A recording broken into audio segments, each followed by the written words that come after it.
एक असा बोध होतो त्याला अनेक वचन म्हणतात. वचन बदला.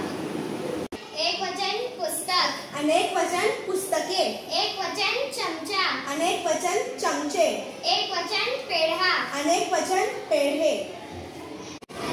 औषध एक वचन, औषधे अनेक वचन. फूल एक वचन, फुले अनेक वचन. डोळा एक वचन, डोळे अनेक वचन. आंबा एक वचन, आंबे अनेक वचन. पुस्तक एक वचन, पुस्तके अनेक वचन. पेन्सिल एक वचन, पेन्सिल अनेक वचन.